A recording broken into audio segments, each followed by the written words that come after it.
Hey, we're gonna keep going with Savage Dragon. I know you all love it so much. It's our favorite thing, right? Well, I enjoy the shit out of it. So let's do a quick flip through issue 6. A lot of story points have been building up, a lot of various little story threads from various different things, and a lot of them start coming to a head here and continuing the silly, wacky, crazy adventures of the Savage Dragon. Starts out with what typically is, to me, is like the most boring thing you could put in a comic. It's like a news reporter reporting the news to just give exposition dumps of like, this is all these things that are going on. But I can see it as a useful tool for when you got so many things going on. Here's a quick way to kind of recap things. It's just a really boring way to start out a comic. Don't get me wrong, Eric Larson will solve that instantly here after this page, but it's just kind of a, God, do I really want to read this news reporter stuff? It's almost as bad as McFarlane's like 3 different news reporters that he's been doing in Spawn forever. But it starts out with the Shrew, that character that showed up in the first issue of the regular Dragon series, how he's been acquitted of all his murder charges because it says that there was a leech-like creature on the back of his neck that caused him to temporarily lose his sanity. That is not a throwaway line. That is something that's building. There's this... oh my God, I wish I could remember the name of this alien creature that's in the dragon. But he's another one of these characters that Eric has going on in his book. I think it's one of his longtime creations that he's had forever, and he's showing up in other books. Not particularly interested about that. Super Patriot, the guy who's like part robot, he's kind of going crazy, and young blood's being dispatched to deal with them. Over here we got R. Richard Richards, publisher of the Chicago Voice. So it's obviously supposed to be a play or a play on words, like an homage to J. Jonah Jameson. This is a thing that will come up in future issues, but it's R. Richard Richards instead of J. Jonah Jameson. It's kind of funny, kind of like a throwaway line, but he'll show up. And they got Pete Davidson, the mutant known as Cesspool, is suing the city for $2 million, claiming police brutality. So he's that big pus creature that they fought an issue or 2 ago, and the character Dart was throwing all her darts into him, and it kind of blew him up and kind of wounded him, and he's like citing excessive force on the part of the cops, which is kind of dumb when you've got a city full of like super powered mutant monsters. I don't think that would really fly, but it's a kind of a real world situation. And then we oh, by the way, a group of bad guys named the Annihilators, who are kind of trying to vie for power over the vicious circle in Chicago. They are having a free-for-all battle against the cops, which is where the last issue ended. So, boom, double page spread. We're just right into it. Dragon's punching the shit out of somebody here. It kind of looks like he might have exploded this guy's head. That's probably not the case, but it kind of looks like it. Darts up here, kicking somebody in the face. You got Barbaric rumbling at somebody. You got Horridus with all the spikes on her body getting punched by this shrapnel character. So, you know, big battle, double page spread. That's an exciting way to start the comic. And guess what? There's another one. It's just kind of continuing on like the moments from this previous one where you've got Cyberface coming up in the background. Barbaric is here, seeing Horridus getting attacked. So on the next page, Barbaric is slamming him down. But then Cyberface comes up and punches Horridus here. And so she's getting the shit knocked out of her. She's such a crazy design. This spiky body and this weird-looking face. But just kind of a weird, interesting character. This poor girl that was chained to a basement while her parents left her to die and then killed themselves. And now she's suddenly on the police force. Dart's jumping around, and she's getting pissed off because they're kind of getting their asses handed to him. She's like, fuck it. She was told not to use her darts because, again, that other guy was suing them. And they're like, you can't use your darts. And she's like, fuck it. So she busts them out and starts throwing them at people. And she's like, excessive force? You don't know what excessive force it is. So she goes up to this guy and basically, and they don't show up, but it's like she crushes his nuts with her bare hands, which is pretty awesome. Kicks him right in the face. Cut back to Cyberforce is still beating the shit out of Horridus over here, and she's not doing very well. Dragon, meanwhile, says that he's like, what the hell? And this guy with looks like a Mars Attacks brain alien creature thing. It's not that, but it looks like that.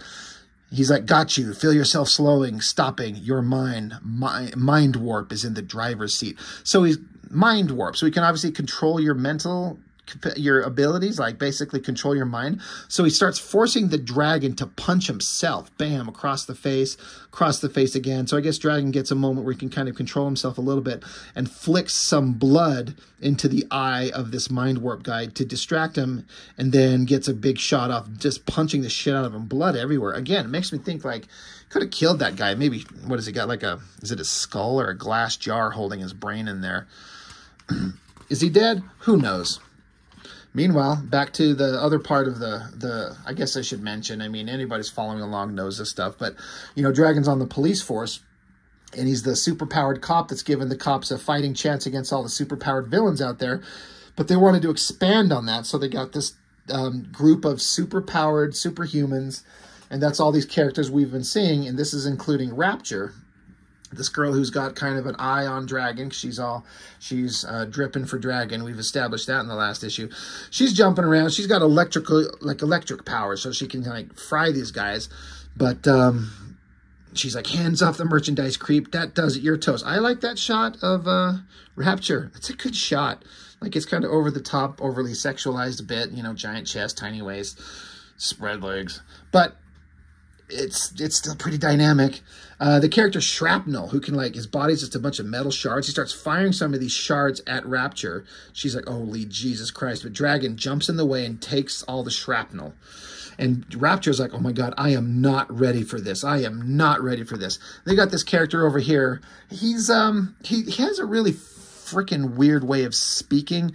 I think I read an interview eventually, maybe maybe it's in the letters pages in these books, where Eric Larson said something to the effect of he modeled this character's speech patterns after some kind of like radio show host, some guy that speaks in a really weird way. And I read this and I can't imagine how this translates to a guy speaking. I don't get it. He's like, Birday, feel the power of dung, UI. Here's some dung for your face, for your eye, badaw. So it's, I mean, okay. I guess if you know the guy on the radio and like in real life who kind of has this weird personality and you make that connection, you can hear it and it makes sense. But to me, it always just was like kind of weird because I don't get it. But the character's name is Dung. So he's got this big cybernetic suit, and instead of firing lasers or some lightning bolts or some shit, he literally shoots shit. It like hyper-powered, high-pressure cannons from his wrists, firing feces everywhere. So Rapture's just covered in shit. Meanwhile, we cut over to Barbaric. He punches one of these guys and just severs his head. He's like, oh God, oh my God, oh my God.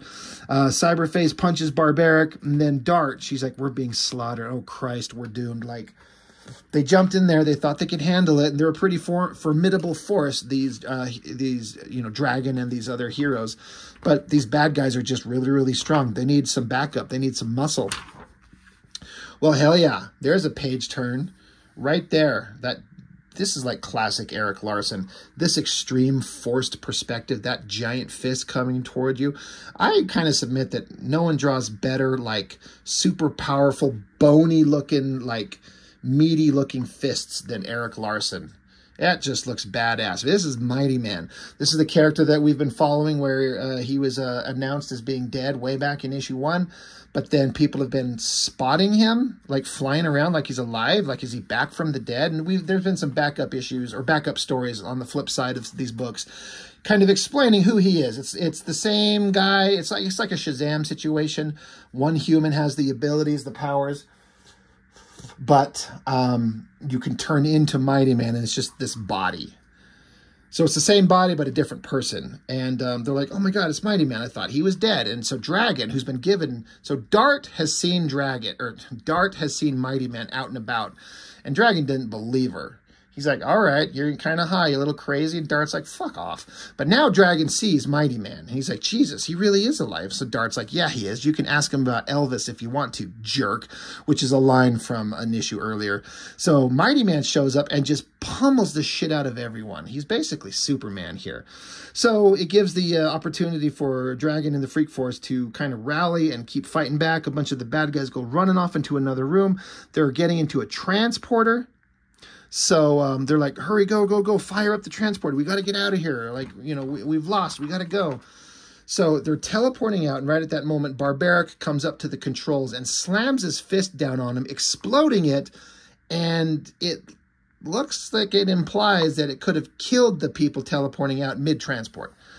And so Dragon shows up. He's holding Horridus in his arms, and Dragon's like, what happened? Did they get away? And Barbaric's like, I don't think so. I'm not sure. I think I may have killed him. I've brought this up. I've said this. I know people disagree with me. Some people agree. Sound effects. Is this necessary? One, I can't even read it. Is this a WROOM exclamation point? It's just a bunch of blocky straight letters. I think Eric Larson has got a good, strong understanding and command of the form of the art form of comics and the comic medium. Writing, penciling, inking, storytelling, dramatic setup and payoff, all that shit. But his interest in these letters, the lettering, and what he thinks is good. This, like, why even have this fucking panel when all you can see is this little teeny tiny little fist down here, and it's this giant sound effect you can't even read? I fucking hate it. It's the one complaint I'll give about this Dragon book. Completely unnecessary. Meanwhile, Mighty Man's got Cyberface. He's the one who was like the leader of this Annihilator group. So, you know, Mighty Man's holding up Cyberface, and he's like, you might want to talk to this one. And Dragon's like, what the hell are you doing alive? You died, remember? And then Dart is like pointing fingers. She's like, you saved our butts without breathing hard. Why the hell didn't you take on the bad guys when you showed up at the jailbreak a few months back? You just let them escape. And that was an issue, what, 2, 3, something like that, where he showed up and saved some people, but didn't fight the bad guys. And Dart's pointing out, like, you're so powerful. You could have stopped all of this in advance. What the fuck? So Mighty Man's like, rest assured, it won't happen again. Things have been very confusing. I'm just getting used to coming back to life in so many ways. This is all new to me. Sorry about that. I'm back now. I'll be fighting the good fight. I was given a second chance, and I'm going to use it. So forgive me? And I like this smile. It's kind of a handsome, kind of classic smile. Kind of a, I don't know. It just works. I like that. So then it cuts to, you know, they're in a hospital. Horridus is getting, you know, some medical care. And Mighty Man's kind of looking after her. He's like, she's recovering. It'll take her a while to heal. She should be fine. I suspect she'll be better than her bed sheets, which, yeah, those spikes on her outfit. Just hell on clothes and everything. Meanwhile, back to the police station. One of these story points have been building up. There's this old lady, Emily Schwartzblatt, who saw Dragon on a TV, I think it was issue 1, and was like, oh my God, there's my son. And we saw in her apartment, there was a picture of just a human-looking kid with a shaved head and a mohawk, just regular hair.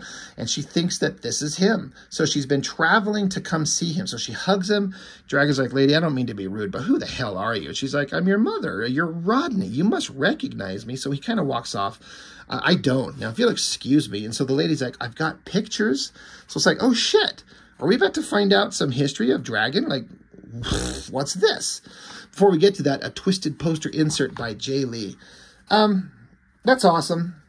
It's not my favorite Jay Lee thing ever. It's certainly good. It's just kind of, you know, it's fine. I'm not blown away by it. It's fun. So yeah, there we go. But it cuts to, now Dragon's looking at some pictures. And the old lady's like, you see, that's you, Rodney. And there's a picture of the human kid with like a green hair mohawk. And Dragon's like, I admit it's a pretty fair likeness, but I don't remember any of this. It doesn't feel right to me. I'm sorry. The lady's like, well, you must remember. I haven't seen you since 1986. And Dragon's like, look, I'm sorry you can't find your son. Talk to the other cops. I'd like to help you, but I'm busy. I wish you well. And he's like, but I'm not your son. And so she's like, no, you're not anymore. So it leaves you to think that she really and truly does believe this. And she's really sad because he just doesn't remember, and he's kind of dismissing her. Is this the mother of Dragon? I mean, I know the answer because I've read the stories, but up to this point, we're like, maybe this is. And it's kind of sad because poor old lady, poor mom, is being dismissed by her son, if that's the case. So then it cuts back to another scene where the captain of the police force is telling the new superhuman recruits, Dart and Barbaric, that everything they just did in that big battle is a public relations disaster. You killed a man. And Barbaric's like, yeah, it was self-defense. And the captain's like, yeah, I know, but Jesus, the news is going to have a field day with this. And then he goes after Dart. He's like, you've been here longer, Dart. You're supposed to know better. You've got to stop impaling people with darts. Haven't you paid any attention? We look like idiots. And your costume is too distracting. And she's like, it's an advantage. She's like, having a thong up my ass and my giant titties hanging out distracts dudes, and it does. I would be like, holy shit, and then she stabs a dart in my eyeball and I'm dead. So she's not wrong. Meanwhile, Barbaric's taken off with Ricochet, and he's pissed off. He's like, they rushed me through training and then bitch at me that I ain't trained enough. So they're like, you know, this seemed like a good gig to start with. And I think they literally joined up just last issue. Like, it was kind of okay, but we had a job and a place to live, but there's too many restrictions. This is just, I don't think we can keep this up. This sucks. So then Dragon's saying, well, we should have made more of an effort to stop Captain Stewart. Horridus was practically forced to join. She's nowhere near ready for this. She's barely able to cope with people in the first place. And Rapture, who again, she's dripping for Dragon. She's always hanging around him. She's like, yeah, I'm not ready. I'm not sure I'm ready for that. I'm not sure that I'm ready for that matter. Meanwhile, there's the big alien. God, I wish I could remember his name. Vanguard. There we go. But they're talking about him. And then we've got Mighty Man talking to Dart about how maybe he should join them. They should leave the police force, or, you know, join the cop force. We really need his help. And he's like, well, you know, that might work. Meanwhile, Dragon's talking to Cyberface, the leader of the Annihilators, and he's like, we got you. You're going down. But if you could testify for us against Overlord and the Vicious Circle, you might could get out. And so Cyberface is like, I'll think about it. So then we cut back to Captain Stewart, presumably it could be a couple days later, talking to all these superheroes. And he's like, you know, the rules from the top people in charge, you guys are going to start wearing uniforms. This isn't young blood, after all. It's like, what the fuck? Dart's like, I can't fight like that. And Rapture's like, lug around a fat belt and wear restrictive clothing? I don't think so. Dart says, I can't fight in full police gear. That's ridiculous. I need to move. Horridus will ruin hers in 2 seconds. Go fuck yourself. And the captain's like, there's nothing I can do about it. I don't make the rules. I don't have the choice in the matter. It's not my idea. And Dart's like, you know what? I can't use my darts anymore. The situation's got out of hand. I don't know about the rest of the team, but I can't go on like this. If I have to fill out one more police report. So Mighty Man, he's like, well, hold on, calm down. There's got to be a solution. It'd be a shame to have this whole thing fall apart. What they're basically getting to is that these guys are going to leave. They've met here and become a group at the police force, but they're going to leave the police force and just go off and become like a superhuman team on their own called Freak Force, a second title that Eric Larson's going to publish. And so they're kind of building to that here. Meanwhile, Dragon comes back up to his buddy, Frank Darling, the guy who's being blackmailed. This is the first time we're seeing him in this issue, but we spent a lot of time last time with him where they were talking about how the Overlord and the Vicious Circle have all kinds of dirt on Frank here, and he's been kind of being blackmailed, but now Dragon knows, and they understand what's going on, so these two are now being honest with each other again. So Dragon's like, there you are. Listen, Frank, I've been thinking about your dilemma, and I think I've got a solution. And he's like, but Frank is kind of off. Something's wrong. He's like, are you okay? And Frank's like, no, I'm not. She's gone, Dragon. My wife has left me. So all the shit that's been going on with him, it's just built to a head, and his wife has even left him. So then, meanwhile, cut back to Dragons hear somebody screaming, what? And it's the captain. He's like, you can't quit. Like, you can't quit. So the team, the Freak Force team, they're all wearing police uniforms, and it's just ridiculous. They hate it, so they were forced to put on the uniforms. They're like, you know what? We're done. We quit. And Dart's like, there's no use trying to kid anybody. It's not working. I can't do my job efficiently like this. It's silly. It's ludicrous. The rest of the game feel the same. We'll still fight crime, but not like this. We're leaving. So Dragon catches up with them. He's like, you're really going? She's like, yeah, don't take it personally. We just can't take all the restrictions. So Dragon's like, well, where are you going to go? And she's like, I don't know. We'll manage. She says, don't worry about us. Hell, I fought crime in Detroit for years. I can do the same here. You hold the fort down. You hold down the fort. You're good at it. So, you know, Dart and Dragon, who've had a very contentious relationship, but they're kind of being nice to each other. Dart's being nice. And Rapture, who's still dripping for Dragon, she's like, you ever need us, just whistle. I'll be in touch, hun. And Barbaric's like, it's been great working with you, dude. So we get a shot of Dragon's face. He's kind of sad. He's just kind of left alone. He's kind of isolated. He's back to, again, being on his own. The only superpowered guy on the police force, which was Eric Larson's plan all along. So then when his buddy... Alex is this girl cop. She comes up. She's like, hey, I heard everyone left. I know you must be disappointed. She's like, you spent a lot of time training them, but I haven't seen much of you. And he's like, yeah, sorry about that. I didn't mean to shut you out. I was a little too focused. Won't happen again. So they're friends. They're kind of reaffirming their friendship. And, you know, a bunch of kind of sad shit went down, but he's still got a couple of good friends. Meanwhile, Frank comes back to Dragon. He's like, look, Cyberface talked. We're getting all kinds of goodies, names, places, dates, everything we need. We have a warrant for Overlord's arrest. This may be it, Dragon. It's my only hope of getting out of this life. It's the only hope for Mildred and me, putting our lives back together. We've got to do it, Dragon. Me and you, pal, at last, we can finally nail that bastard. So there's this big ominous shot of Overlord, which I've said forever, looks like, you know, second-rate Dr. Doom. But he's been kind of a reasonably imposing force, ominous presence, I should say, in the background of the Dragon comic. More so than any other villain in any other Image comic up to this point. You'd have some major villain in like the miniseries of Wildcats or Cyberforce or Youngblood or whatever the fuck. And then they're done away with, or who cares, and it's not a big deal. Overlord has not done anything of any kind of real importance besides being explained to us as being the overpowering leader of the bad guys that no one can dare stand in the way of. But they're like, we got a warrant. We've got the legal means to go arrest him. We could take him down. So do we care? Are we scared? Do we give a shit? At the time, I could tell you, I was like, who cares? Issue 7 was a hell of a shock to me.